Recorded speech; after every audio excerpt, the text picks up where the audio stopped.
Good morning, everybody. I'll promise I'll be brief because then we have a panel discussion and a panel session.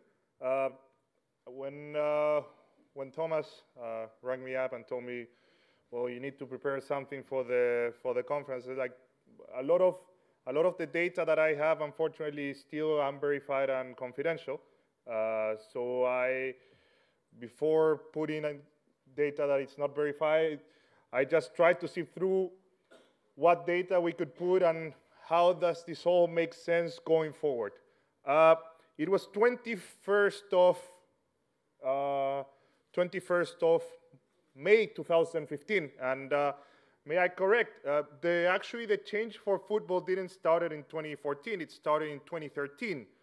It was December 5th when we actually got the FIFA U-17 World Cup into the country.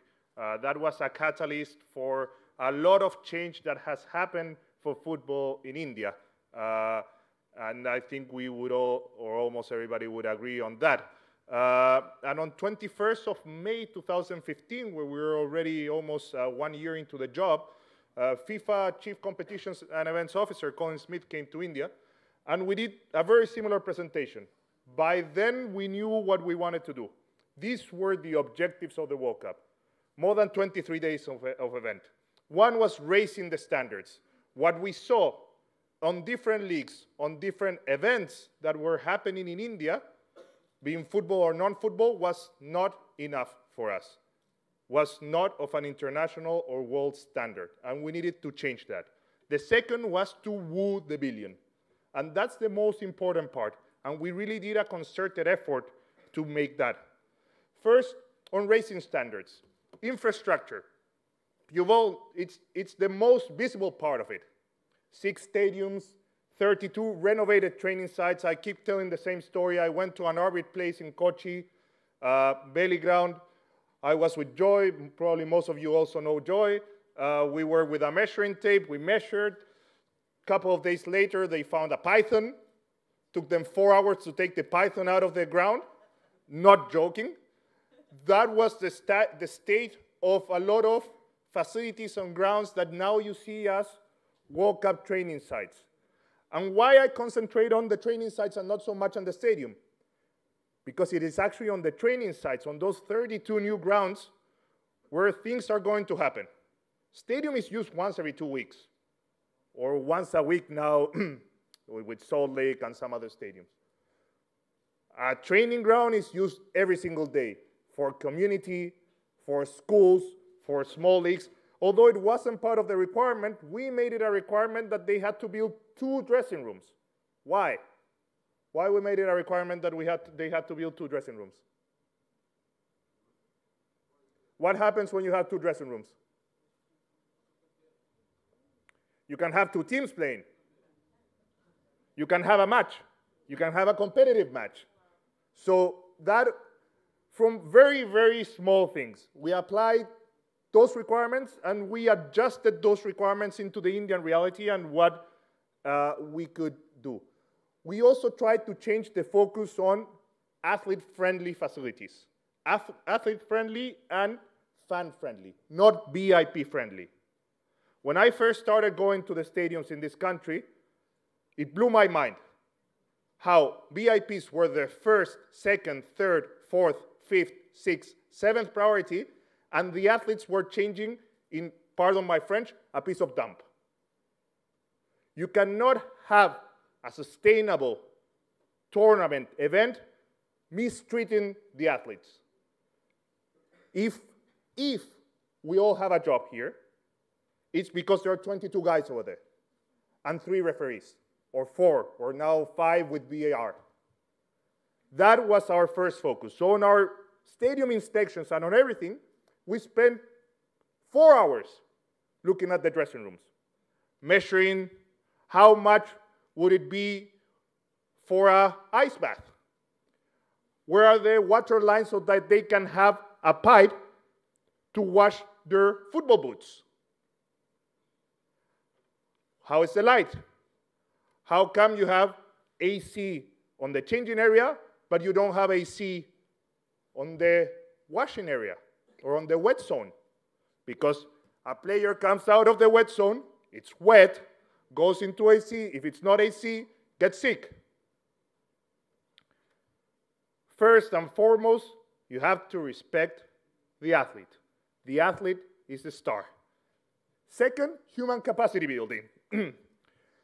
When we started our volunteer selection, we had almost 30,000 volunteers, and we had a concerted approach where we had 10,000 on the first day, and we stopped promoting it completely.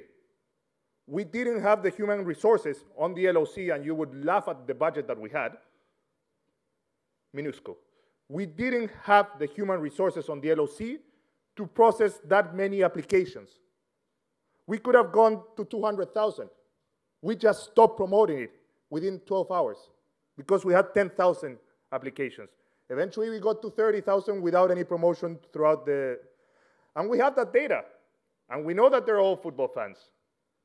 And from that, 1,500 were volunteers and really learned how to develop and how to make a proper football tournament. Plus 317 people that if the World Cup happens tomorrow, they can do it, easily do it. I'm not staying in India. I'm not required. I'm seriously not required.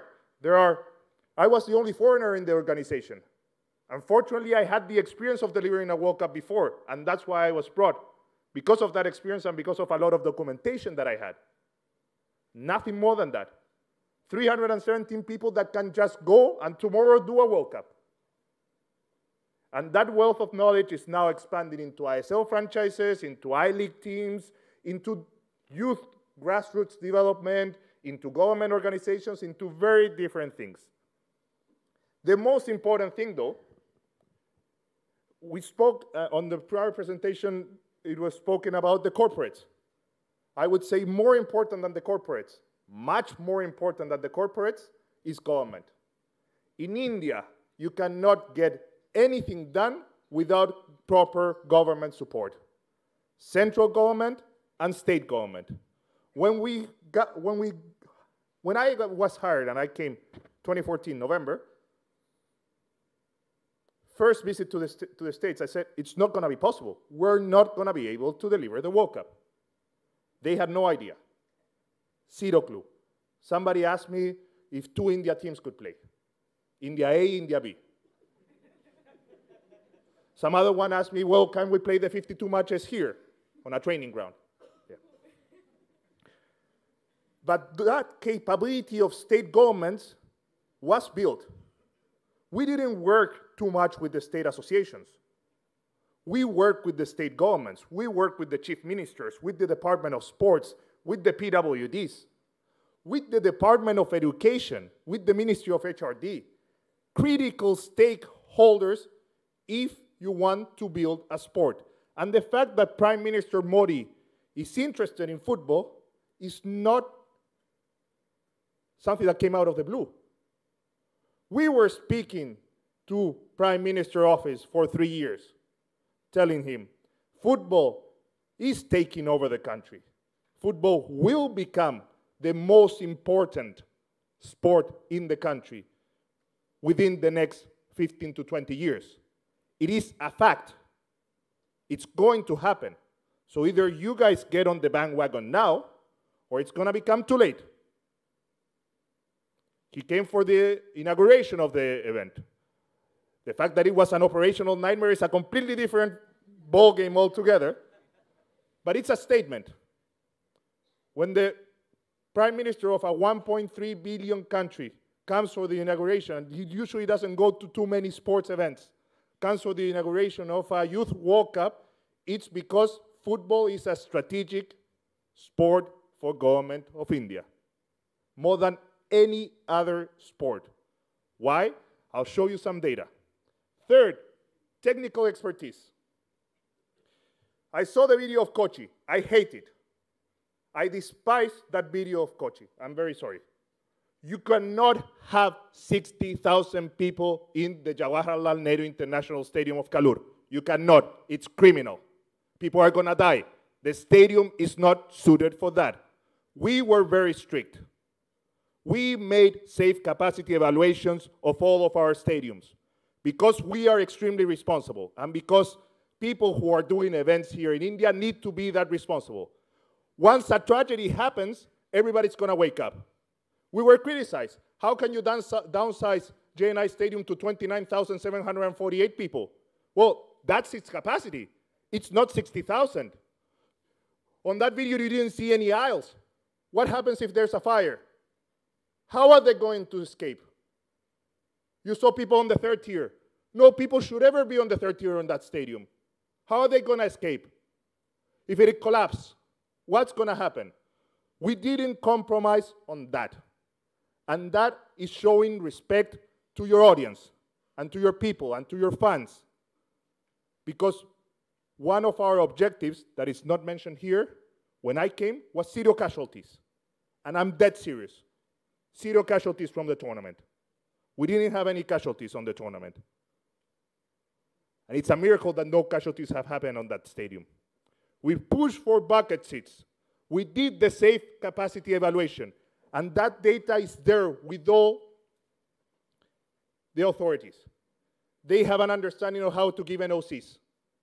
They have understanding of fire compliance, of safety structural compliance. Second thing that we did, and this I'm particularly proud, never in India we have had safety stewards for an event. When you see English Premier League, you don't see police. Never. You see people on like fluorescent bibs. Never in India had happened. When we started going to police, they told us, hey, what do you want stewards? People that clean dishes. That's a steward. No, these are safety, especially safety. Unfortunately, we trained about 2,000 people into safety standards at the stadium, and I have to say that I'm very happy to know that at least in Kolkata, for the I-League matches, they're being used. For the Derby, I've been to the Derby. It's the single best match in Indian football by far and beyond. Far and beyond. You cannot replicate passion like that. You cannot fabricate passion like that. And they are now using the safety stewards. Where it used to be a madman, a madhouse, used to be the jungle. Now it's very ordered. Now people are actually want to go to the stadium. So you have to make people go to the stadium. Third, pitches. We train more than 80 groundskeepers in the country to have good pitches. We all know about the Salman Khan concert in Delhi at the JLN Stadium. The JLN Stadium sustained because we had trained manpower, because we invested 6 months at least, or 7 months at least, into strengthening the ground. That's what's going to happen on other grounds. We're talking about grounds. I'm going to sift through this. This is before and after. There are very impressive photos in each of the venues.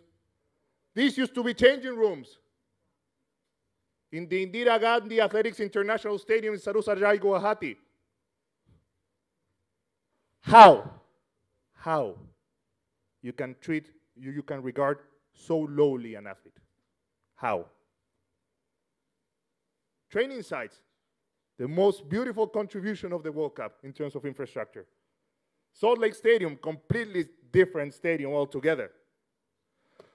Couple of things here, and I can shout, that's okay. We talk about safety and security. This stadium that had 120,000 people, and people are very proud of that, no evacuation towards the field. What happens if there's a fire there? People are going to crash. We made them do, after 2 years of convincing, evacuation towards the field. 37 doors, 37 gates of 2 meters. You have to improve all the standards. Very important. Training site, Navi Mumbai, Delhi. This used to be the long ball grounds for Commonwealth Games. They hadn't been used since Commonwealth Games. They were rotting. Was converted into now the grounds that you guys use. DDFC uses. Won the billion. Very important. It was a mission statement. Football takes over. Slogan of the tournament, but also a mission statement. That football was going to be part and the core of our tournament. Our event promotion, everything was all about football. Nothing else. No razzmatazz. Just football. We managed to bring 8 FIFA legends into the country. That was fantastic. We took very simple things. We launched our tickets at 11 hours on a 16th of May. Why 1911? I think it's on the slide. No. Why 1911? Very simple. It costs you nothing. The amount of goodwill we got. 1911, honoring Mohun Bagan. First time an Indian team beat a British team.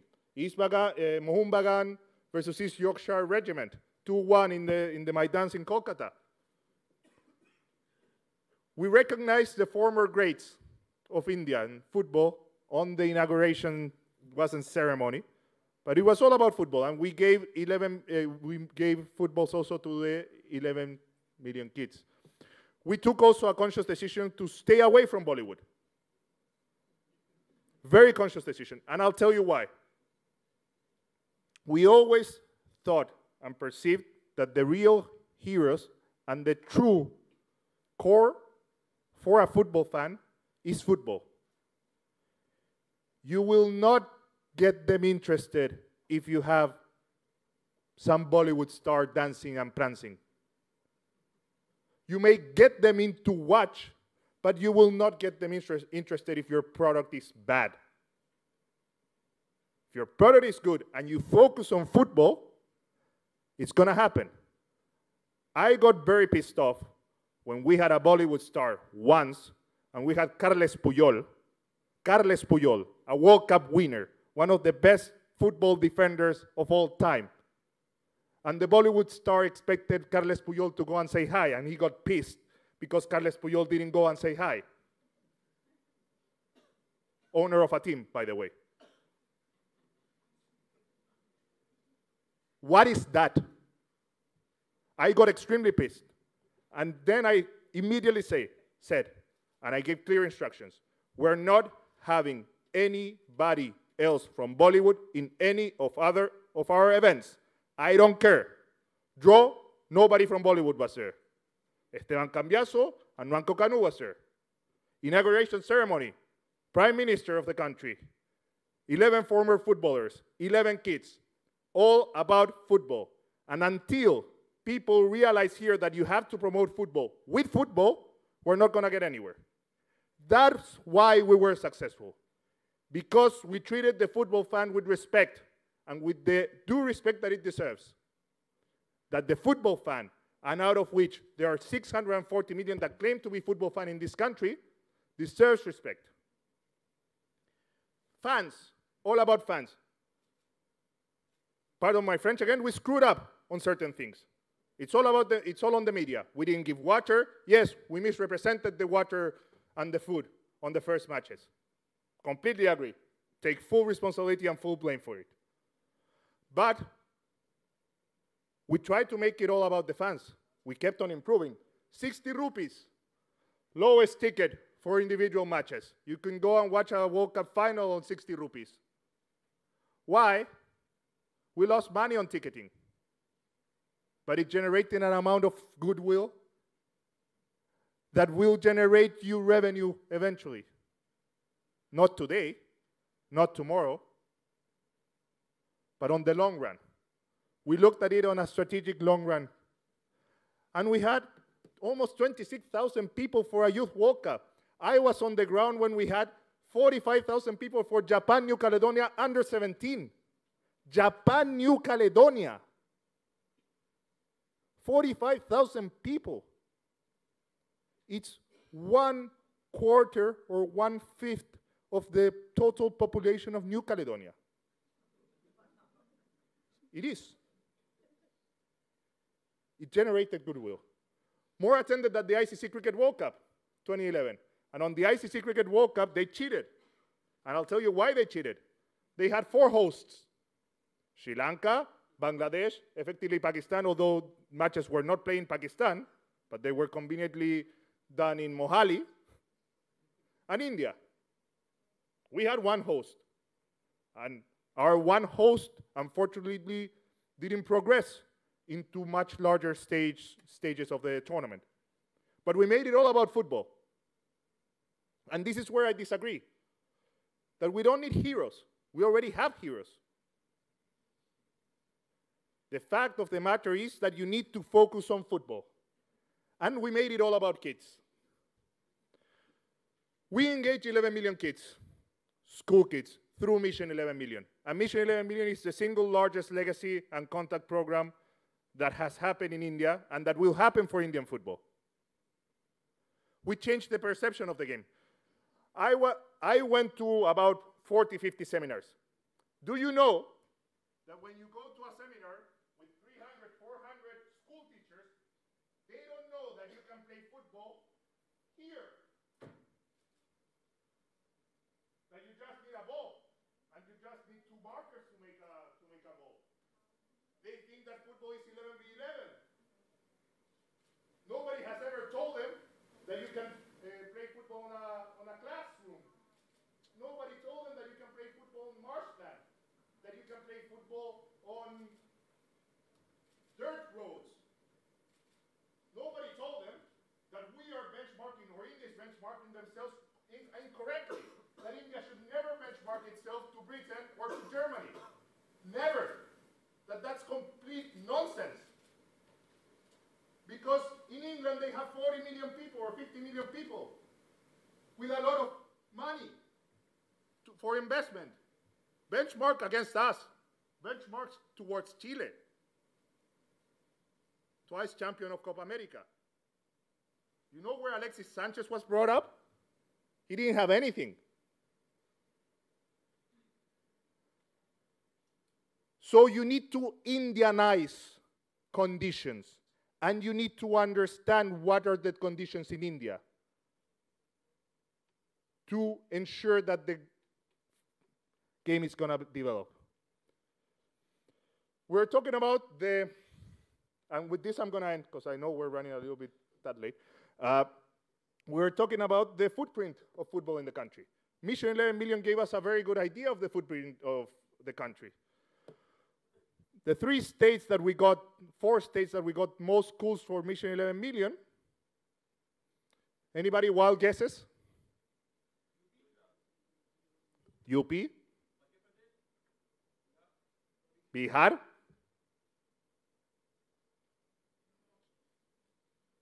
Telangana? Orissa? What do they have in common?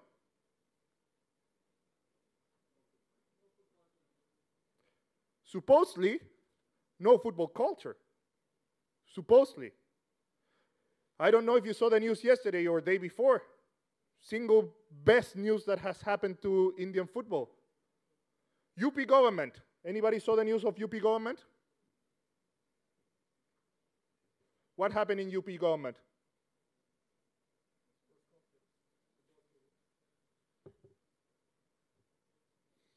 $1.85 crore children are going to play football in 160,000 schools. 1 crore 85 lakhs. Sorry, 1 crore 85 lakhs. 18.5 million children. Why? Because we were working with them for a whole year. Tell them, listen, what is cheaper than play football?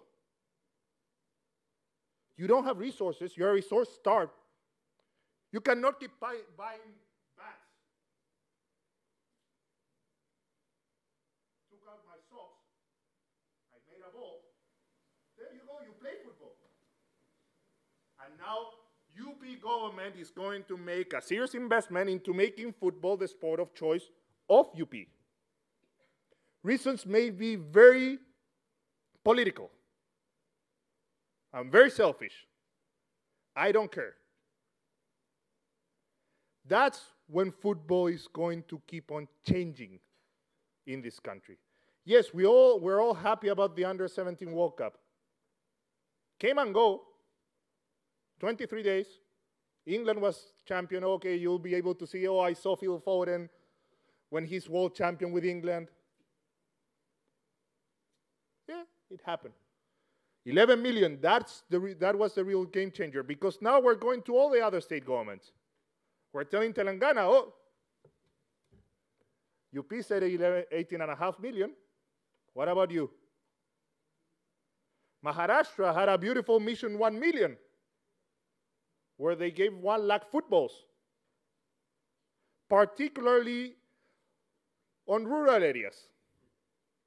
So when they go to Kolhapur and when they go to Nagpur, usually not football hotbeds. Kolhapur, yes. Identifying those spaces and keeping it on football, respecting the players and the fans, that's what's going to drive change, and that's what's going to drive improvement for football in this country. Thank you so much.